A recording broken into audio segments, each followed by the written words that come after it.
Gentleman from Georgia yields back. Gentleman from Massachusetts, Mr. Lynch, who's our ranking member on the Subcommittee for Digital Assets, Financial Technology, and Artificial Intelligence. You're recognized for 5 minutes. Thank you, Mr. Chairman, and to the ranking member.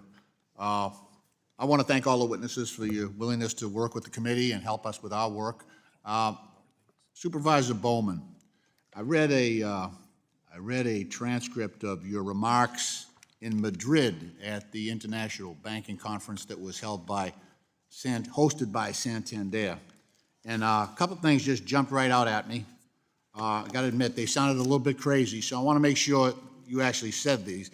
You told the conference that it is critically important that traditional banks can engage fully in competing with non-bank financial institutions when it comes to cryptocurrencies.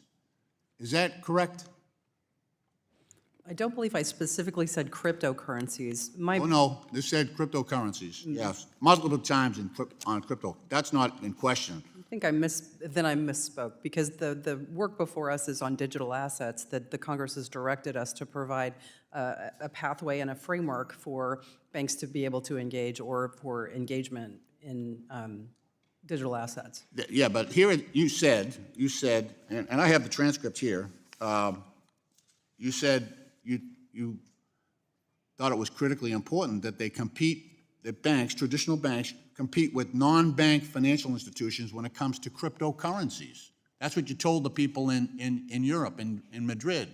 And I'm just, it sounds crazy because you're a prudential regulator. You're supposed to be protecting depositors. You're supposed to be making sure that there's soundness, safety and soundness, that there's sufficient, capital reserves, things you just mentioned, Dodd-Frank. And it's just, I'm dumbfounded to hear that. And I want to clarify, is that the Trump administration policy now, that traditional banks should be into crypto? I want to just go back to what I said earlier. It was not my intention to say crypto. It was that we're engaged in working with banks to ensure that if they choose to engage with digital assets, that's something that they're comfortable with isn't doing. crypto a form of digital asset, though? I mean, it is on this committee. Not as you've defined it under the Genius Act. So when we're talking about things like stablecoins, that's what I meant to refer to if I misspoke. These are speculative assets, though. They're speculative assets. That we've been directed to engage in regulatory promulgation by Congress. They're speculative assets, and you, again, are a prudential regulator that's supposed to try to take the risk out of the system, not inject it into the system. See, there's a couple of times in our history where we've had regulators encourage banks to engage in speculative activity. One was when we had 9,000 banks fail back in the early 1930s.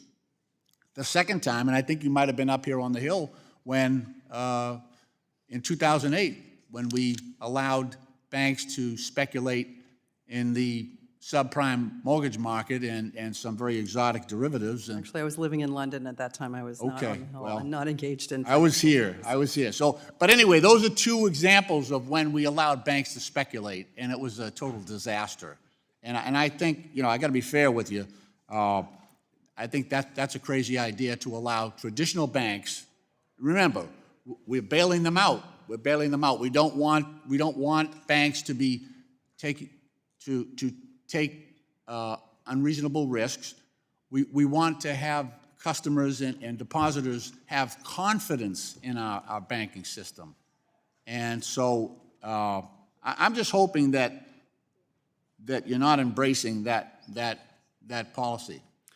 My view is that community banks, other banks, should be able to engage in stablecoins and other digital assets as Congress provides authority to do so, and that as we're required to, we're able to provide guardrails or regulations that allow for appropriate safety and soundness activities to be engaged.